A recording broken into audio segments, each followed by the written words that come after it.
Hello everyone, welcome to my Refined Storage Guide for 2024. 3 items are added by Refined Storage, and that is the quartz enriched iron, which is a bunch of iron and some quartz, silicon, which is smelted quartz, and processor binding, which is some slime balls and some string. Processor binding is used in all of the recipes for processors, as you might expect. So we've got a processor binding, some silicon, redstone and iron for the raw basic processor. Now you take the raw basic processor and you smelt that up and you get yourself a basic processor. It's the same for the gold one, which is the raw improved processor, and then the advanced one, which is using a diamond. To get the basic setup that I'm going to show you in a second, you need 3 of these advanced processors. So that means 3 diamonds is what you need for this. You also need quite a lot of iron and quite a lot of quartz. So let's start off by saying we need a controller. The controller is the brain of the operation here. So that needs 1 advanced processor, which again is a diamond. It needs machine casing, which is some quartz enriched iron. It needs some silicon and some more quartz enriched iron. It also needs power. So in this case, I'm using a flux point, which is hooked up to my infinite power. You can, as long as you hook the power up directly to the controller like that, it should have power in it. I know a lot of people were having issues with getting power into their controller and were confused why I didn't show how to get power. Power is not included with Refined Storage. You will need another mod to power your Refined Storage. And the more things you add to Refined Storage, like I'm going to put a grid and a disk drive on here, you'll see that they take power. So it's 2 Fe for the grid that we've got on there. If I put a storage disk in there, you'll see that it takes 1 Fe for the storage disk. So that's 3 Fe for this tiny little storage thing that we've got right here.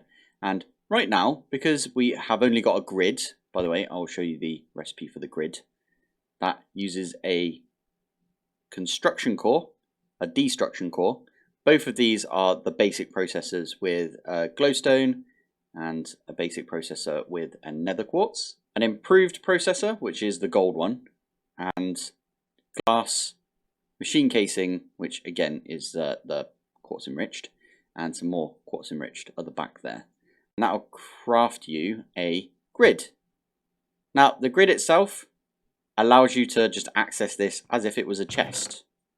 So it gives you access into your Refined Storage system.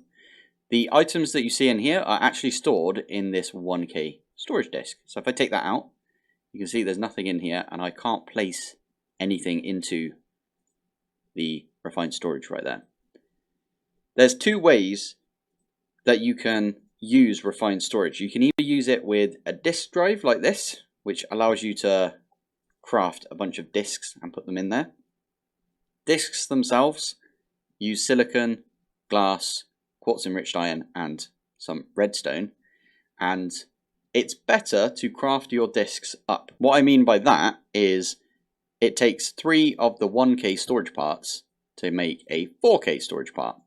Each storage part, so a 1K storage part can hold 1000 items, exactly 1000 items.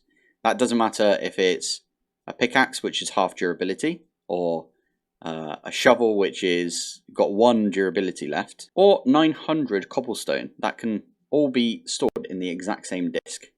Refined Storage doesn't have the type limit either, so it doesn't matter. As long as it can go in a slot in a chest, it can go in one of the bits that is in a storage part. Anyway, upgrading a 1K to a 4K, you can see 3 1Ks turns into a 4K.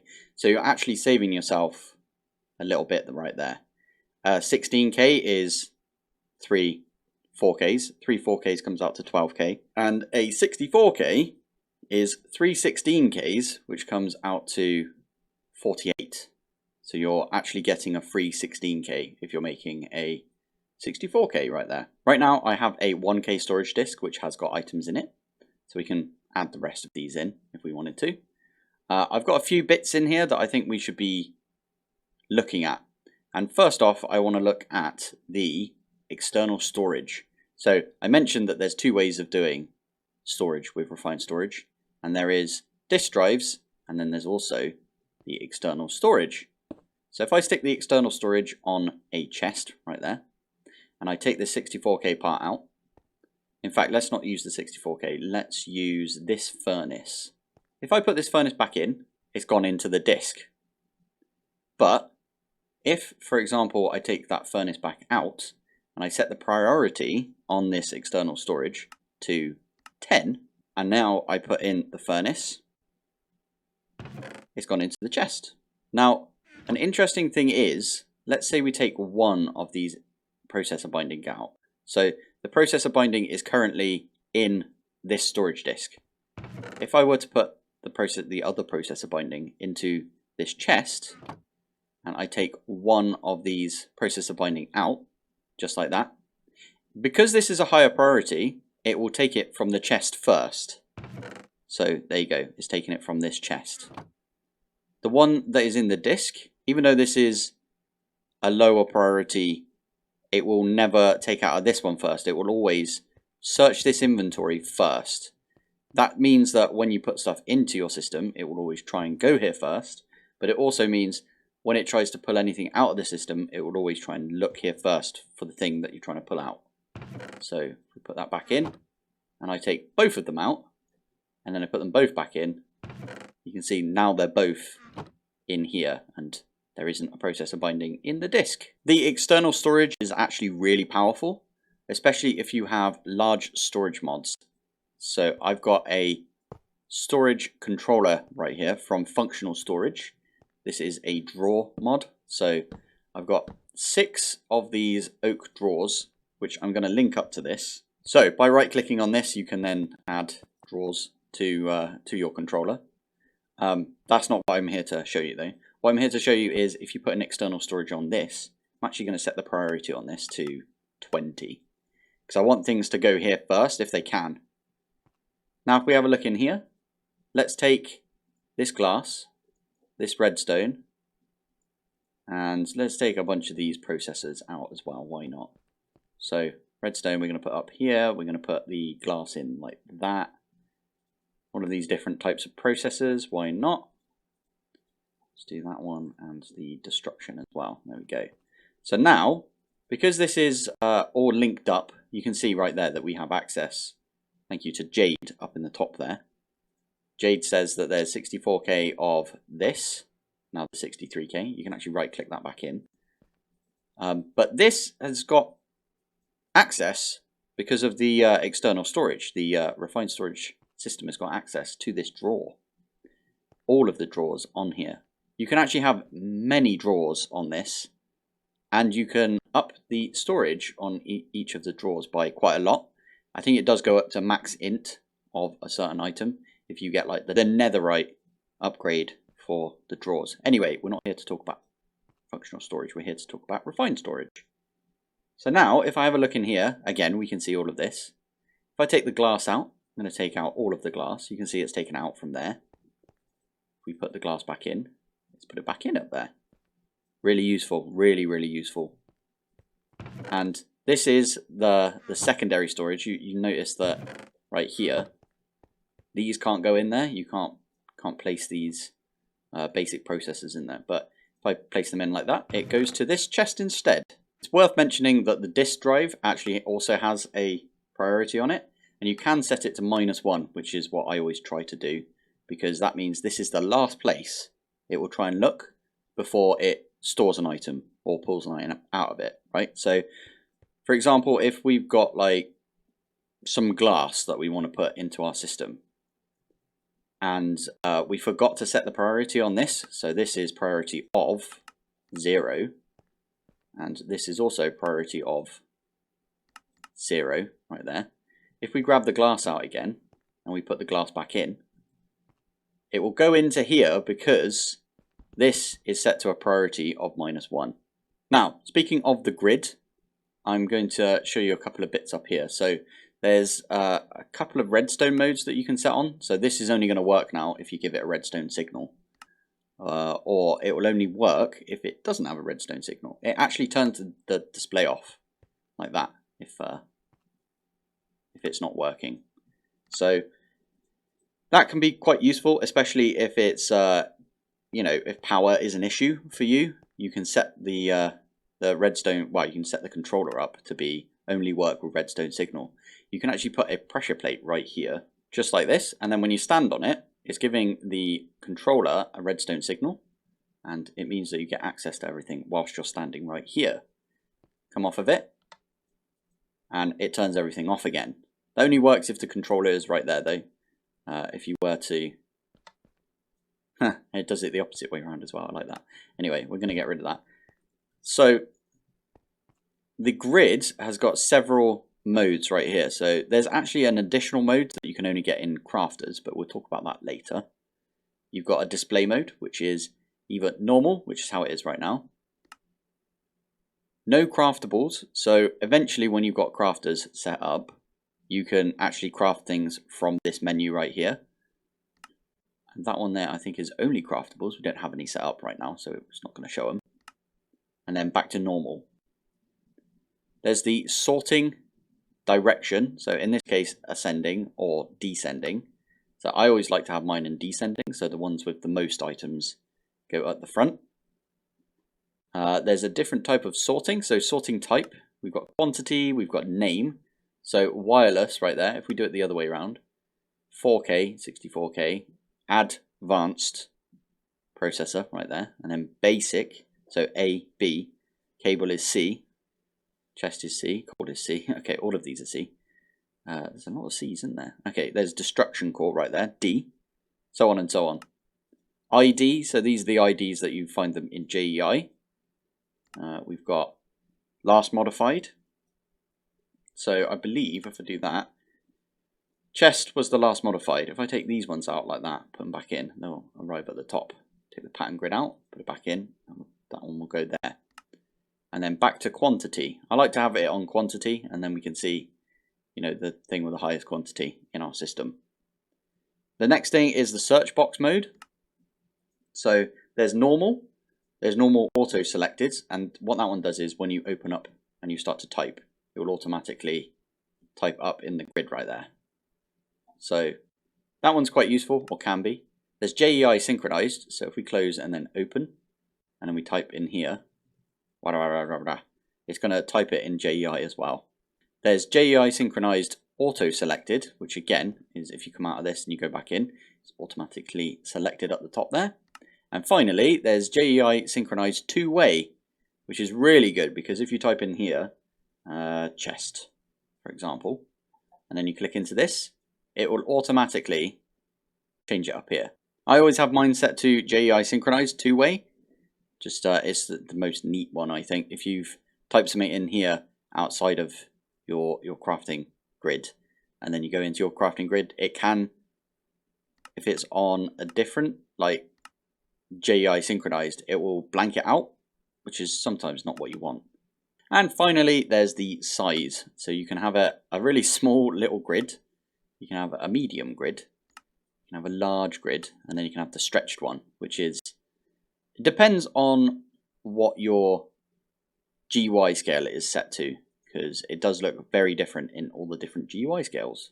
This grid right here is basically a big chest, or an interface for a big chest. So what we're going to do is we're going to actually grab the crafting grid that I had on us right there. So if I get rid of the regular grid and put down a crafting grid, you can see that we've got a little crafting area. And what's really nice is, for example, let's make some more cable. So I just hovered over the cable right there and hit R, and it brings up the recipe.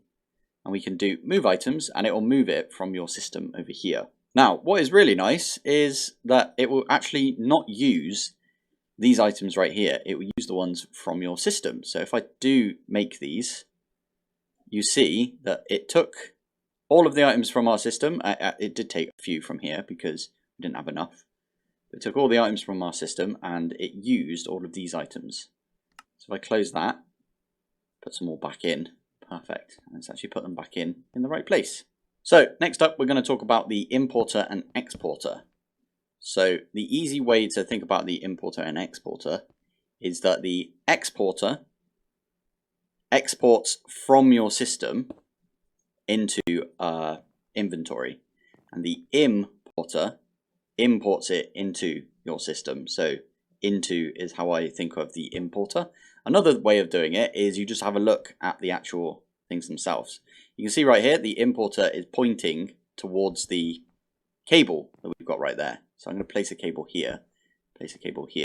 So this is now hooked up to our system, and anything that goes into the chest, because of the arrow that you see right here, is going to be put into this cable, which will then be put into our system, whether that be over in these drawers or into the chest over here, or even into the disk.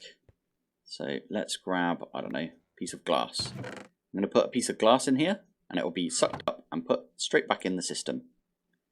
So that's the importer, so we're importing into the system, again, arrow. And then the exporter is the opposite. So you can see, again, the arrow sort of comes in this direction towards the chest itself, which means it's coming from the cable, arrowing into this chest right here.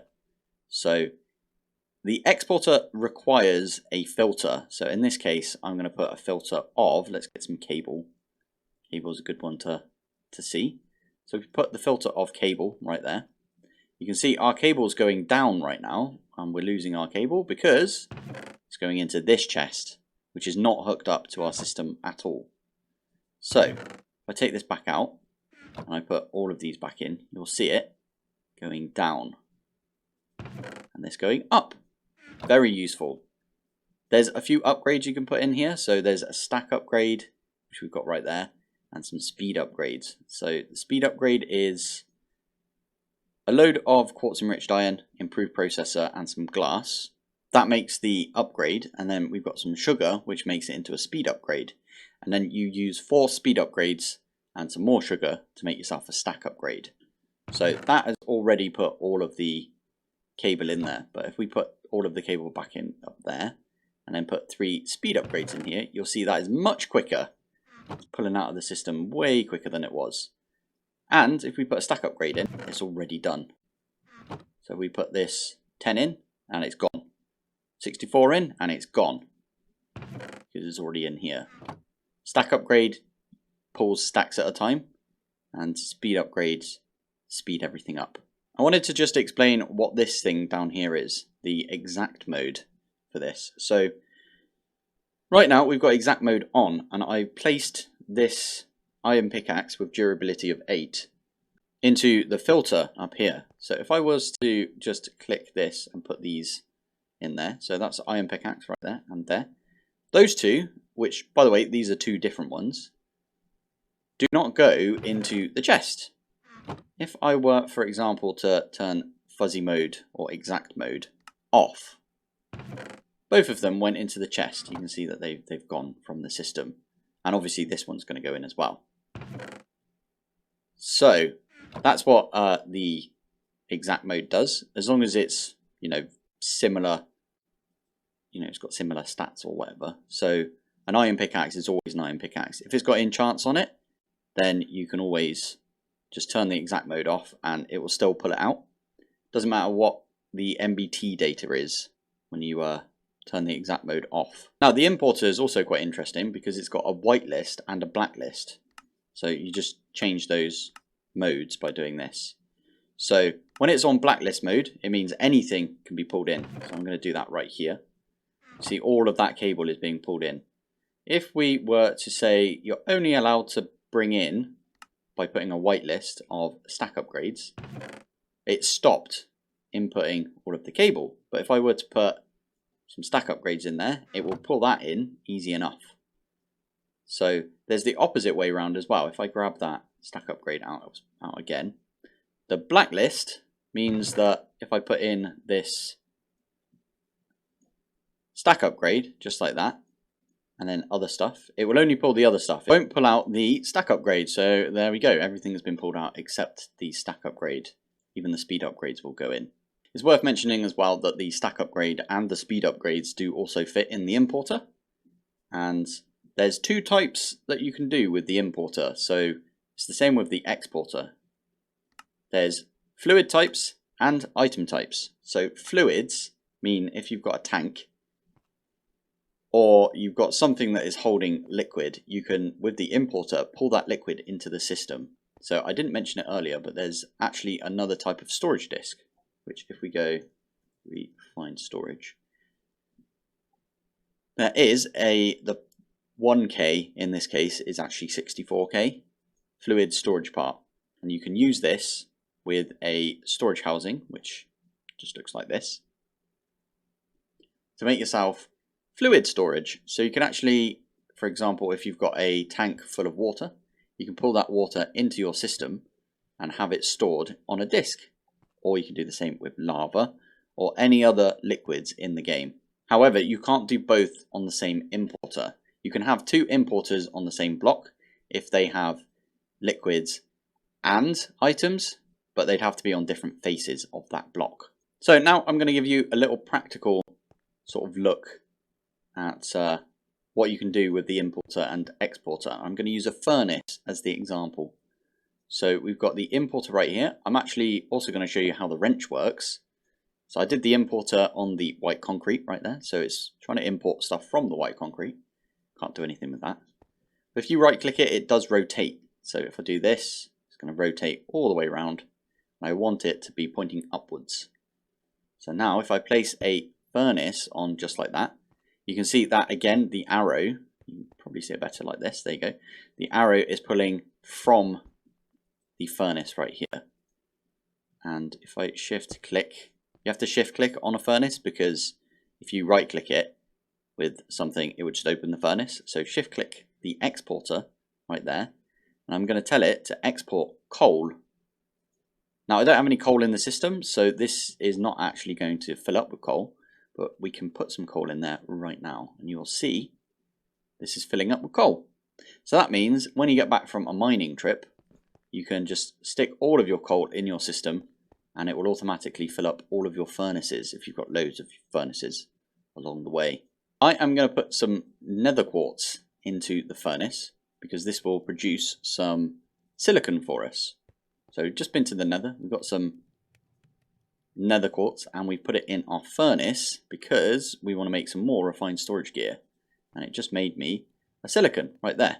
Now I just took half of the nether quartz out of there, and what I'm going to do is I'm going to set it as an export on here. So when we get back from our mining trip and we've got loads and loads of quartz, we don't want quartz, we want silicon, so we're going to put those in here, and you'll see that it's exporting into the furnace. So there you go, it's just automatically smelting all of your items. You can do that with iron, raw iron for example, or raw copper, whatever you fancy. It can just all go in here and automatically be smelted up. In fact, I just got some raw copper and raw iron. I'm going to put those in there like this. And now when the nether quartz is done with, so let's pull out like a load of nether quartz so we can see it happen. There we go. It's going to start putting in raw copper. And there we are. It's even importing the raw copper, or the copper ingot, I should say, into the system.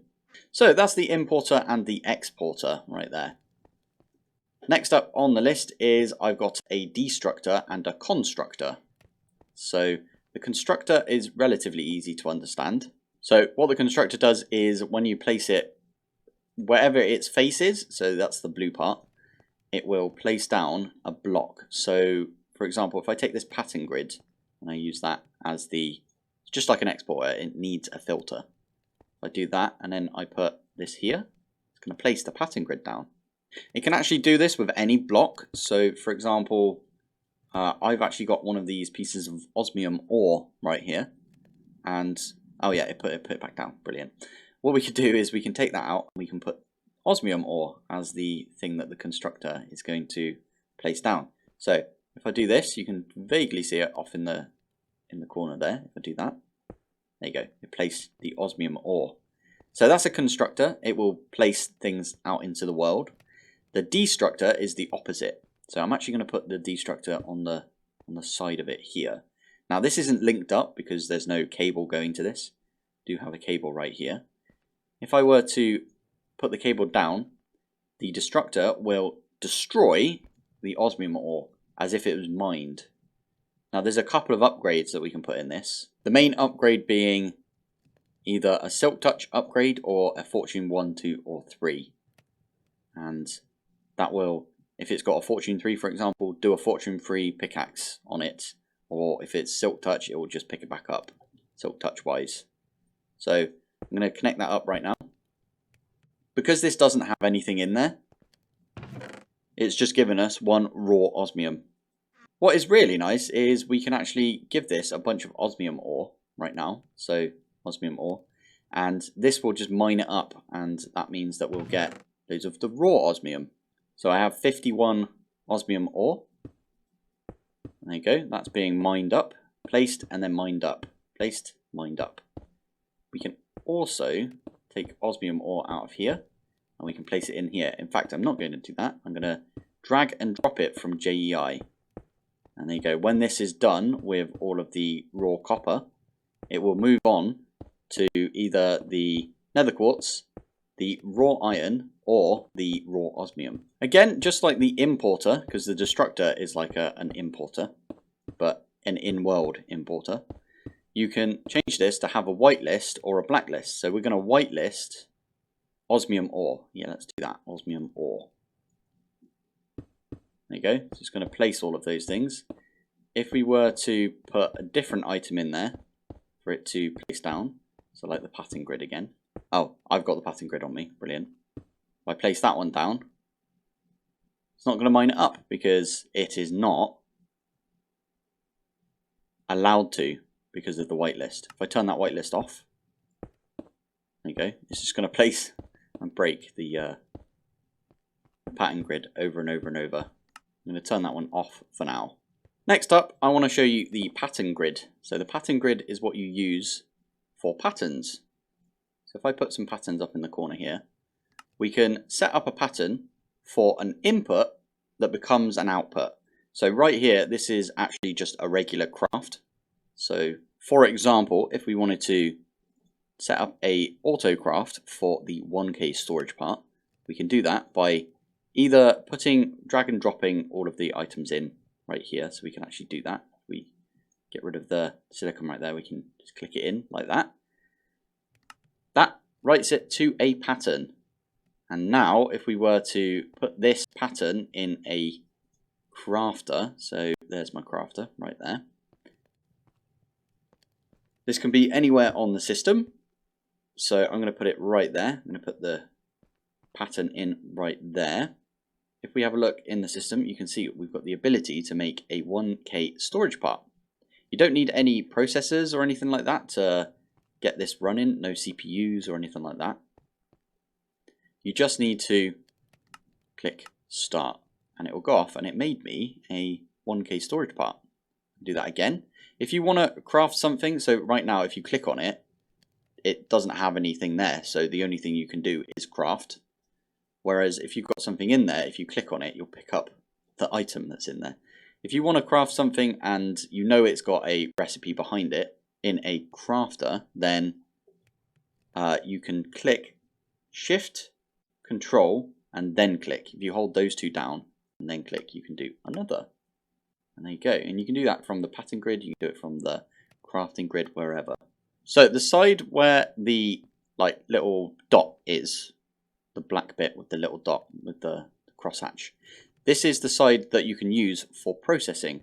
So where we've got our exporter up here, if I were to get rid of the exporter, and I'm actually going to get rid of the raw copper that we've got right there. I'll actually put that back in the system for now. So, and I'm going to put everything else away into the system. That actually puts it in here instead, which is fine. If we were to take the crafter, for example, and I'm actually going to reuse this pattern. So I'm going to put the pattern right there. And I'm going to say that, let's just say that raw iron smelted right there. So this is a processing recipe. So if we were to get one raw iron, the expected output from the input right here is an iron ingot. So if I do that, that is what is in the pattern right now. And if I were to shift click that like that, you can sort of see that the face is pointing into the top of the furnace. And now if I put the raw iron into iron recipe into here, and you can see it actually says on there processing. There's two types, there's processing and I think crafting. I don't know what it says for this sort of type. It doesn't say anything, it doesn't say anything at all. Anyway, now what we can do is we can craft, let's do three iron. We only want 3 iron. We've got 64 raw iron and we just want 3 of those irons. So what it's done is it's sent 3 iron into the furnace and it's expecting to get into the system again 3 iron ingots. So you have to set an input back into the system. So the crafter itself won't do anything, or it won't complete a craft unless you've got something else pulling into the system, if that makes sense. So a processing pattern is on the left is the input, on the right is the output. So as we just saw, you can do something like, okay, let's change that down to 1. One of those turns into 1 iron, and that itself is a recipe. You can actually change this, so let's change this to 1 raw iron turns into 23 copper ingots, and that technically works. So now if we do this and we want to do some copper ingots, it says to craft it's 23 and available is 1 raw iron. So it's like, yeah, I could do that. So it sends 1 raw iron into here, even though we know that it's not going to bring in a, well, 23 copper. We know that that's not going to happen. It still allows it because you could, for example, have 23 copper then spat into here, which is then pulled into the system, and that does complete the craft. Now you can see all of the crafts that you've got going on right now by having a crafting monitor, which I'm just going to place above the crafting grid, and it shows you all of the crafts you've got going on right now. So let's do 2 iron, and we can see up here it's processing 2 raw iron into iron ingots. You can see that right now. There we go. And then when 1 finishes like that, it gets pulled into the system, so it has completed the craft. You can actually cancel that one if you wanted to. So if you're sending, I don't know, 1,000 iron into this chest or this furnace right here, you can only accept 64, so it backs up and it waits until it can put more in. And if you cancel it, it will stop trying to put more in. So those are the 2 basic uses for the crafter. Crafter can be used for many different things. So you could even use it to send items that you know can be processed into a chest. And then you can have, I don't know, Ender IO conduit pulling from that and putting it into somewhere else. Or you can use modular routers. And modular routers will send those items out to all of the places. As long as you have an input and an output, you can do that. Now, here is an example of a recipe that we can have that is just a regular recipe. Here is an example of a regular recipe that you will probably use at some point. So if I make a pattern for that, and then we use our crafter right here, and I place that in, now we can actually make quartz enriched iron. It's going to take 3 iron ingots and then 1 nether quartz. We're actually going to cancel that one because I want to show you another thing, which is if we do this and we do pattern for patterns. Bet you didn't think about that. Pattern for patterns. So that's going to use the glass, the redstone, and if we don't have enough of the quartz enriched right here, it will actually do the other craft that we've got. So this craft, because it's already got that programmed in. So if I place this over here, pattern for patterns, I can now craft a pattern. Just like that. And it's made me a pattern. Now, I told you I'd come back to the exporter, and I am going to do that right now. So we're going to get the exporter, and we're actually going to put it on the back of the pattern grid right there.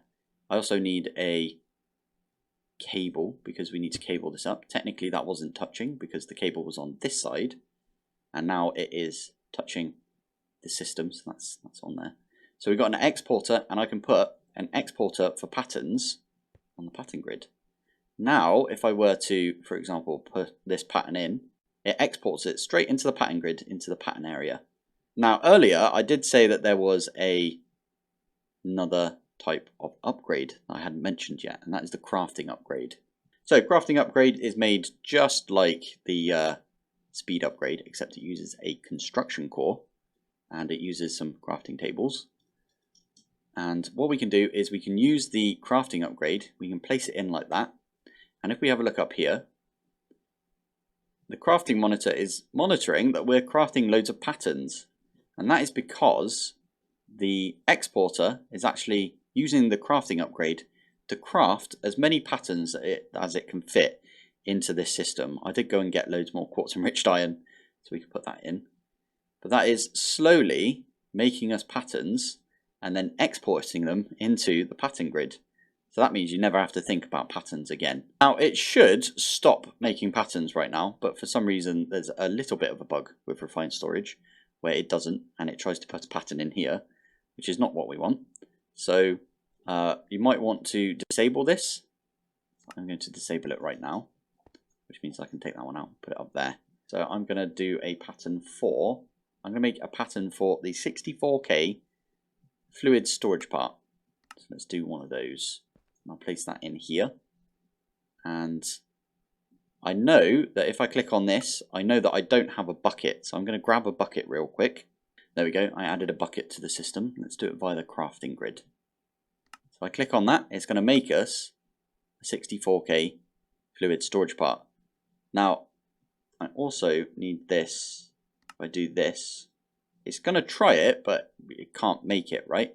But if we do this, for example, where you press Control, Shift, and then the plus button down here, it will try and go off and make all of the things in blue that we just saw. So let's have a look at that again. You see these two? They've gone blue.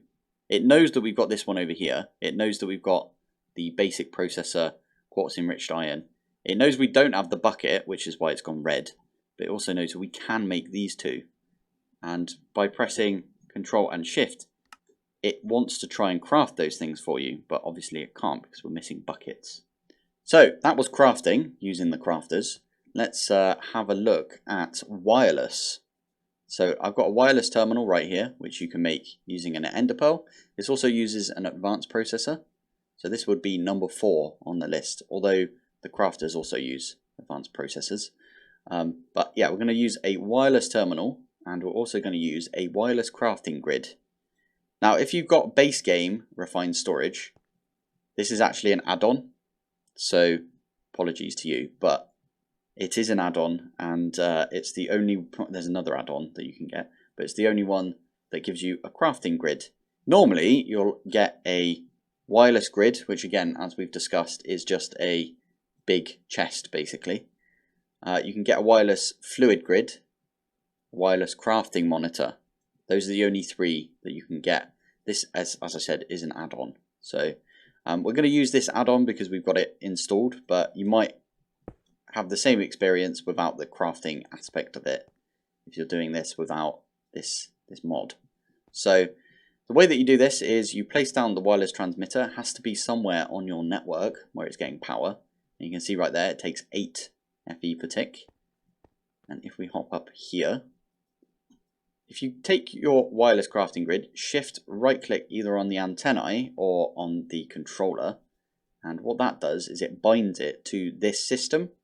So if I were to right click this, we can see this is us with the crafting grid. Exact same as if we clicked it right here. Now, if we were to run out here, click it, we're out of range. There's only a 16 block range on the transmitter right there.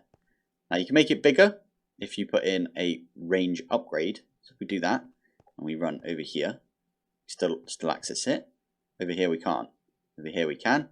Over here we can't. and then we can keep adding more and more. And what a lot of people do is they actually add a lot of these wireless transmitters around their base. There are other add-ons as well, as I said, with the wireless crafting grid being an add-on. There's an add-on which adds an infinity booster, which means it costs a lot of power for the controller itself. But what the infinity booster does is boosts this to infinity, meaning that you don't have to worry about the range. You just need one, and then you could be like all the way over here, and you can access it. I've actually got one of those on me right now, and these are curios. So that means that if you open up your curio menu right here, I've got a creative wireless universal grid right now. So if I were to press my button for this, I've had to set the key for it, but if I press the button for it, it opens up my personal refined storage that I've got in this world. You can see I've got a lot of gubbins. I should probably mention the crafting manager. So if I take this one out and I place that right here, you can see they've all got slightly different screens. And thank you to Jade up in the top there, up here. It tells us which one's which. So what the crafting manager does is it allows you to have access to all of your crafters wherever you are. So in this case, it shows us what it is. So a furnace is what that's connected to.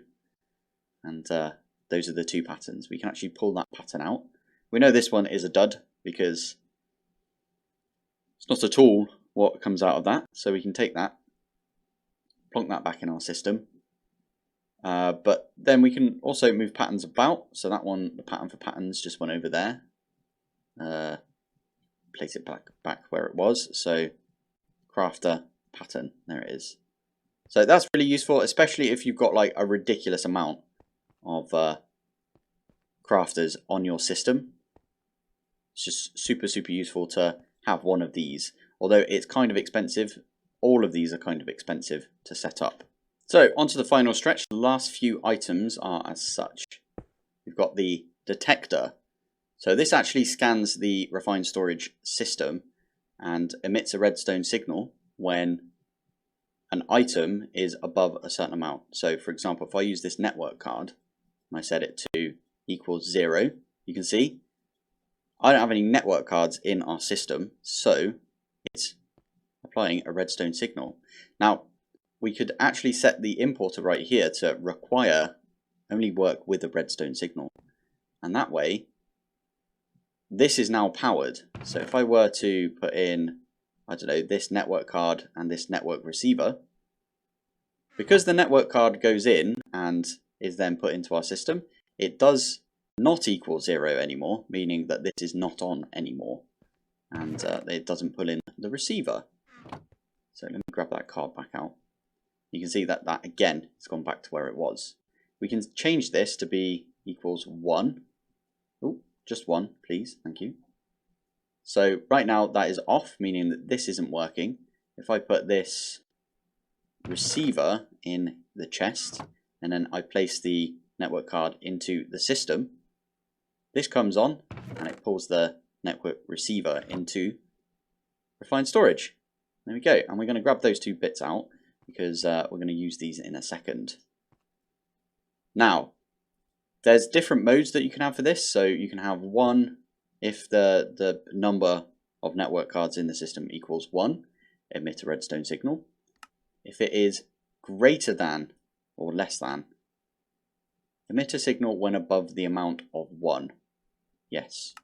And then there's emit a signal when under the amount of 1. So right now there's none in there, so that is under 1, meaning that it is emitting a redstone signal. And then you're back to equals. So there's 3 modes that this can be set into. So next on the list is the disk manipulator. So I'm going to place that just up there. This on its own doesn't do anything, but what you can do is if you take a disk, for example, this has only got 11 things in it right now. Place that back in. What are the 11 things? It doesn't really say. So if we take these out and then we place them in the disk manipulator, all 10 of those things are being pulled out into all of the storage around it. That being over here. For example, if I do this and then I take this out, place it back in. Let's put all of the network stuff into this disk. So you can see there's 3 things in there. So I'm going to place the disk in here. It's got nowhere for those network items to go. So it's not actually placing into the system right now. Like this fluid part can't go anywhere. So yeah, that's stuck. But if we, for example, had space, like we do right here, and we take this back out and place that back in like that, you can see that those things go in here. And this is now empty. So this basically empties out all of the storage disks that you have if you place them in. I'm going to place it in right there again, and we're going to take these out. And now we're going to talk about the network transmitter, network card, and network receiver. So the receiver, if we place this over here like that, and then we right click it with the network card, I think shift right click or just right click, it doesn't really matter. And then we place this transmitter, I'm going to place it right there, place that onto the system, and then put the network card within the transmitter. So you can think of this as like transmitting out. That's how it is, right? So that's transmitting a signal. This is receiving a signal right now. And we need to tell it where this is. And that's what the card is used for. So I'm going to place that in here like that. And this is now technically part of the system over there. I will give you an example of this. Let's grab a, from my actual system, let's grab a exporter. So I've got that on autocraft, so it's going to autocraft that for me. There's the exporter. Let's grab ourselves a chest. Got a few chests right there. So I can do that. I can set up an exporter and I can say, let's grab all of the, in fact, let's do it from JEI. That's refined. There we go. Let's grab all of the exporters. Why not? Oh, never mind. We don't have any exporters over here. I'm going to take a cable and use that as the exporter. There we go. So that is now pulling from over here. Now, that's not too far away, but you can actually put this in another dimension if you want to. And you can set up an external storage on it. You can set up whatever you fancy. And this network receiver doesn't even need to be powered. It's just part of the system. It's as if this right here was connected to this block because of the transmitter. These are stupidly useful. I will say, try not to use them all the time because they get really confusing after a while. Especially because these cards aren't the most descriptive. So sometimes I do end up thinking, where did I put that card? Or where did I put the network transmitter for this thing over here? I think that's everything I wanted to cover with refined storage in this tutorial.